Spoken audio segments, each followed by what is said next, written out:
Shalom, salam sejahtera bagi kita semua. Sebentar lagi, Gedung Gereja Protestan di Indonesia bagian Barat atau yang sering kita sebut dengan GPIB Sion akan merayakan ulang tahunnya yang ke-325 tahun. Dalam rangka merayakannya, bersama dengan saya Foka Kimbal, kami akan mengupas tuntas tentang sejarah gedung gereja ini bersama dengan narasumber yang sudah hadir. Jadi kita langsung masuk aja yuk ke dalam.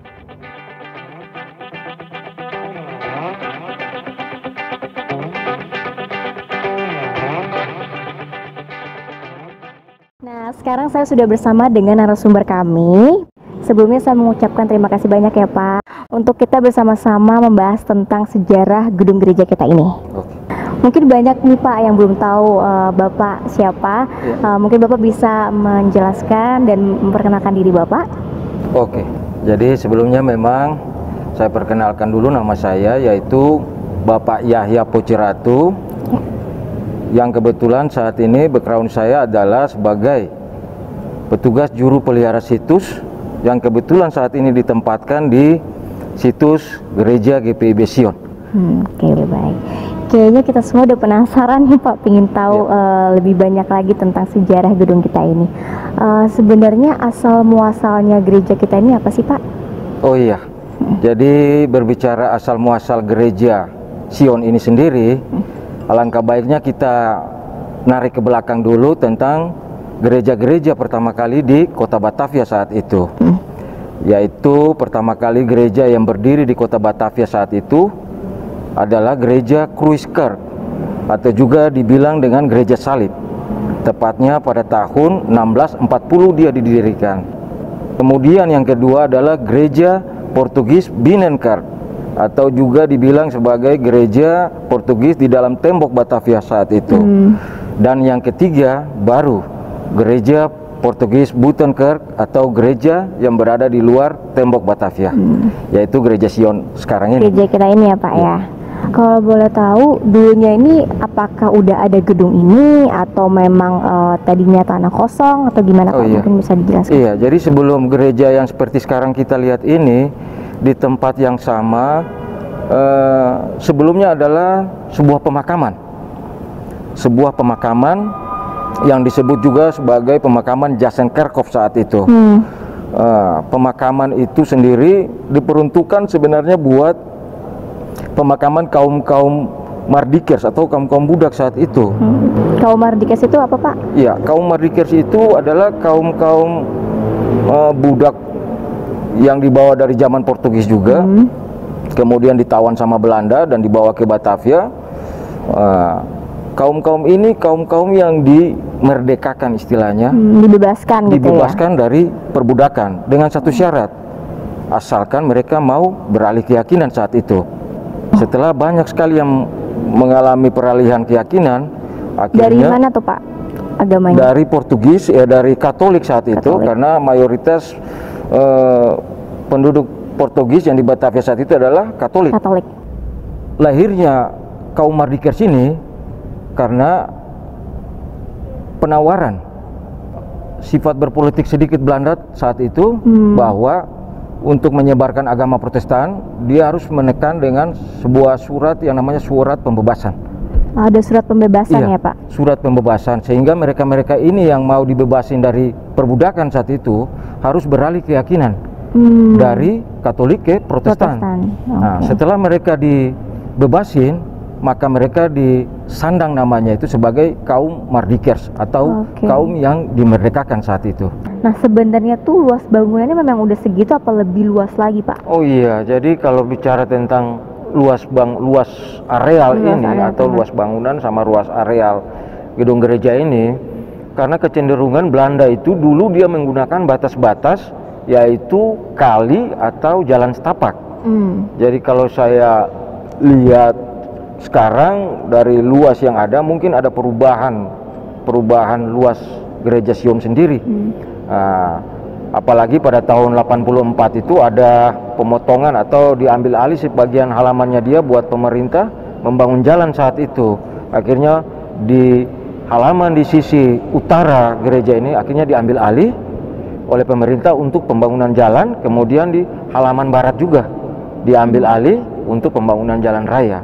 Sehingga luas yang sekarang yang kita punya adalah 6.725. Tetapi tanda kutip mungkin dulu luasnya lebih luas dari 6.725 itu. Berarti kalau dipikir-pikir pemakamannya besar banget ya Pak dulu. Oh iya.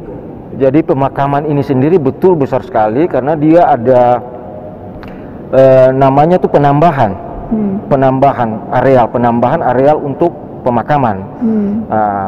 Yang paling mencolok saat itu adalah waktu ledakan kematian yang diakibatkan oleh wabah penyakit di kota Batavia saat itu. Penyakit apa tuh Pak? Sampar atau tifus atau itu yang juga mengakibatkan Gubernur Jenderal pada saat itu meninggal dunia juga, Jan Pieterszoon Koen, karena wabah itu. Iya, jadi karena ledakan wabah itu pernah terjadi tahun 1797, akhirnya pemakaman ini yang tadinya nggak terlalu besar diperluas lagi, ditambah lagi ke arah selatan untuk menampung jenazah-jenazah itu. Jadi datanya itu waktu tahun 1797 itu ada ledakan itu sekitar 2.381 yang meninggal saat itu. Wow. Ya. Nah Pak, kalau misalkan saya tadi sempat lihat juga Pak di depan samping gereja atau di depan ya, ini banyak kayak kuburan gitu Pak. Itu kuburan iya apa betul sekali. Ya itulah sisa-sisa makam dari zaman dulu. Yang tadinya aku perkirakan mungkin ada sekitar 3.000-an lebih atau 4.000 lebih makam di tempat ini. Karena ada penambahan pada tahun 1797 itu sebanyak 2.381, itu akhirnya sekarang tersisa 11 makam. Jadi pertanyaan kemana makam-makam ini? Ternyata waktu zaman Daendels dia menguasai Batavia, itu di daratan Eropa atau di bagian Eropa sana ada muncul pemahaman yang baru atau yang disebut juga dengan Aufklärung. Aufklärung itu satu pemahaman yang melarang orang saat itu memakamkan orang di tempat-tempat ibadah. Sehingga waktu Daendels dia memerintah di Batavia saat itu, akhirnya makam-makam yang tadinya di sini dipindahkan ke Taman Prasasti. Ya. Jadi di sini sisa 11 makam 11 makam sebagai bukti bahwa di sini memang benar adalah tanah pemakaman pada zaman dulu. Ya. Baik lagi ya Pak untuk gedung gereja ini. Tadi kan Bapak bilang pemakaman. Lalu di tengah-tengahnya itu ada apa Pak? Jadi di antara tanah pemakaman itu yang dibangun pemakaman itu tepatnya pada tahun 1655. Di sini sudah ada pemakaman.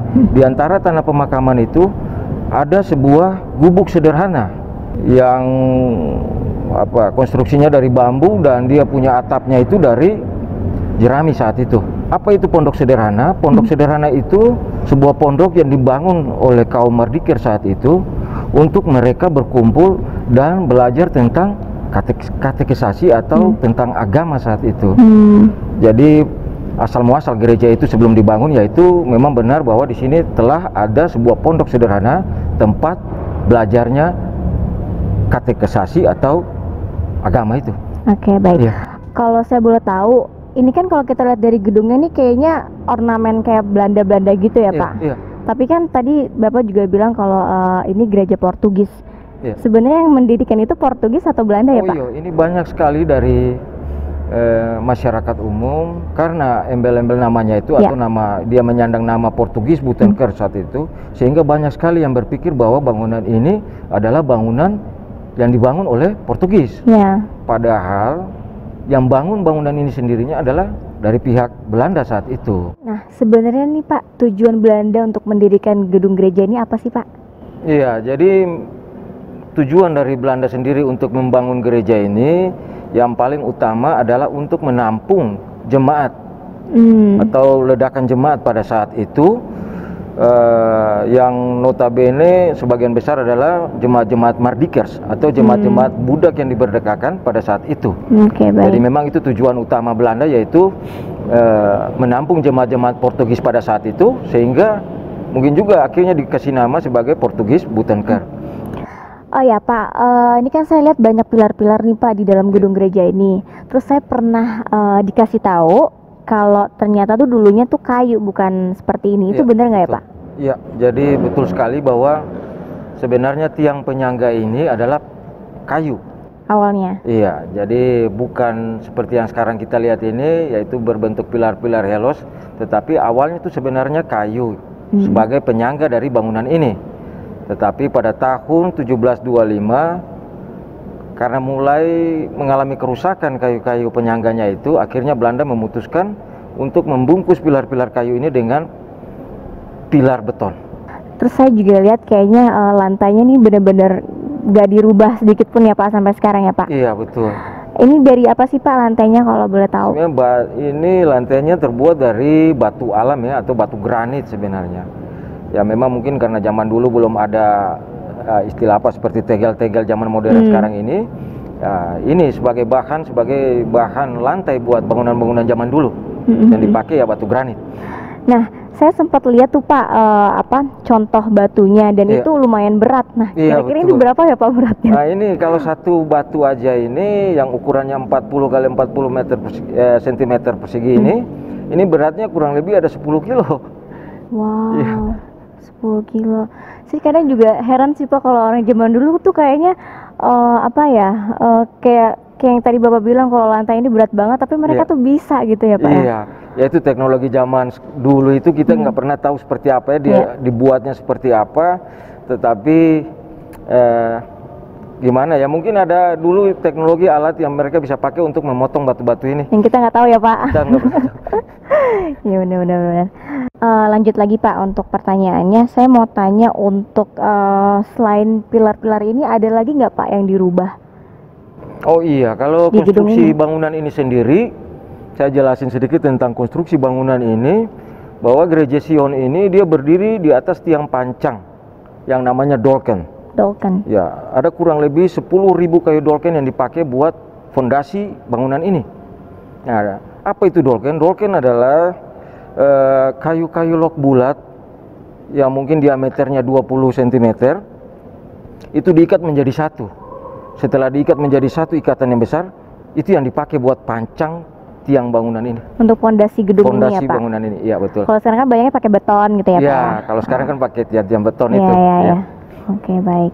Kalau yang kayak lonceng di depan itu memang udah ada dari dulu atau gimana Pak? Oh iya, jadi memang betul sekali lonceng yang di depan itu sebenarnya dia sudah berada sebelum gereja ini dibangun. Kapan dia ada, itu pada saat pondok sederhana.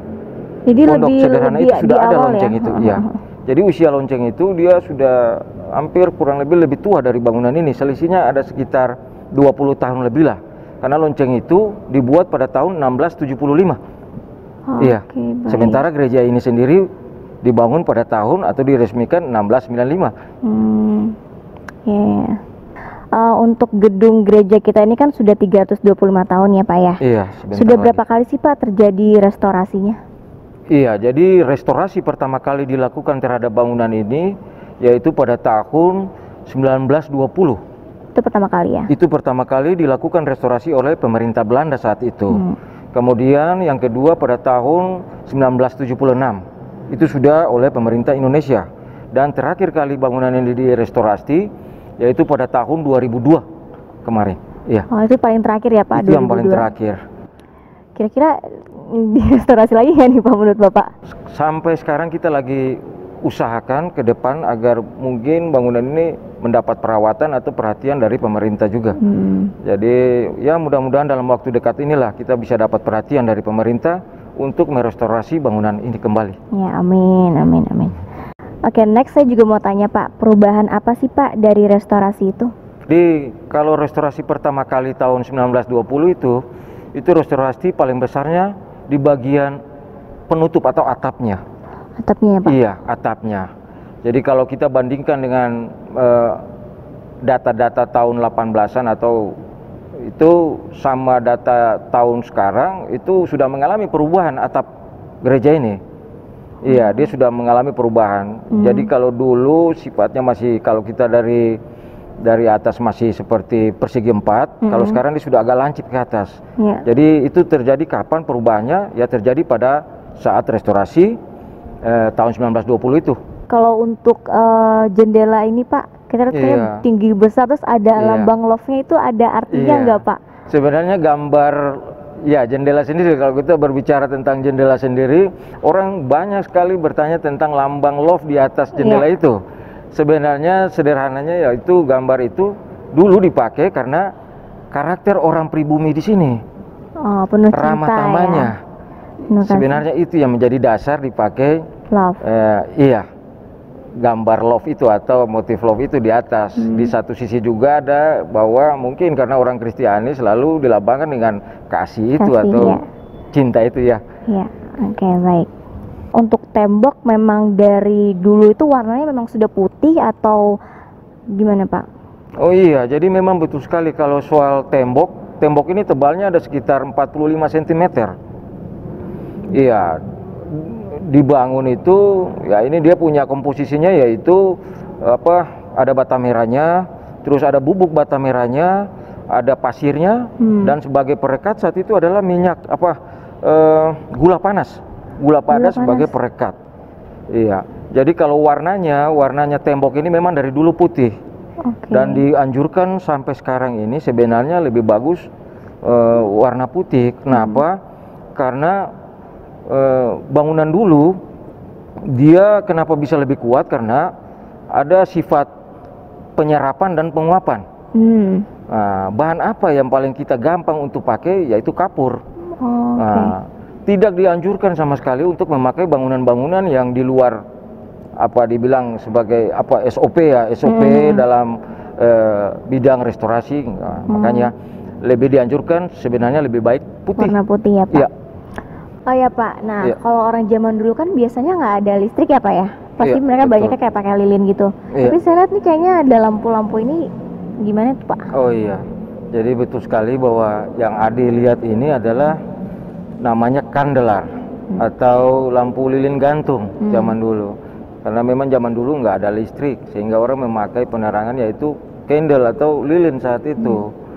Sehingga memang kalau dilihat dia agak rendah dari gantungannya memang karena cahaya lilin beda sama cahaya lampu, sehingga ditempatkan memang posisinya agak rendah. Jadi dulu awal pembangunan gereja ini orang menggunakan cahaya lilin atau candle, lalu sekarang dimodifikasi. Tapi memang ini udah ada dari zaman dulu ya, Pak? Lampunya ini sudah ada dari zaman dulu. Oke, baik. Nah, kalau saya lihat nih sebelah sini tuh ada kayak apa ya ini Pak namanya? Kanopi. Mimbar ya. Mimbarnya seperti ini. Ini memang dari dulu ada, Pak? Iya, jadi mimbar ini adalah sumbangan dari seorang dulu ahli furnitur gitu ya. Ahli furnitur, dia itu Henrik Bruin, namanya Henrik Bruin. Dia yang menyumbang mimbar ini. Mimbar ini sendiri dibuat di sini oleh pekerja-pekerja dari Jepara ya. Jadi ini hasil sumbangan dari Pak Henrik Bruin dan dipasang pada abad 18. Sebelumnya mungkin kita punya mimbar sendiri, awal gereja ini dibangun mungkin sangat sederhana juga. Lalu abad 18 disumbanglah mimbar ini. Kemudian sama penutup mimbar sendiri. Penutup mimbar atau kanopi ini yang berbentuk mahkota ini sebenarnya dia tuh pertama kali ada di gereja Kubah. Jadi penutup ini sama mimbar sendiri dia merupakan ada perbedaan waktu sebenarnya. Waktu pembuatan. Jadi kalau mimbar sama kanopi lebih tuanya kanopinya. Karena kanopi ini iya. Jadi kanopi ini sebelumnya telah dipasang di gereja di dalam tembok Batavia saat itu atau gereja Kubah saat itu. Nah, sekarang kita sudah ada di penghujung wawancara. Mungkin Pak Yaya ada pesan yang ingin Bapak sampaikan untuk para jemaat dan teman-teman kita semua yang menonton, Pak. Oke. Jadi pesan dan kesan saya utamakan buat pemerintah daerah dan pemerintah pusat, yang mana di sini adalah Kementerian Pendidikan dan Kebudayaan, juga Kementerian Pariwisata, juga pemerintahan daerah yaitu Dinas DKI, untuk marilah sama-sama kita menjaga kelestarian.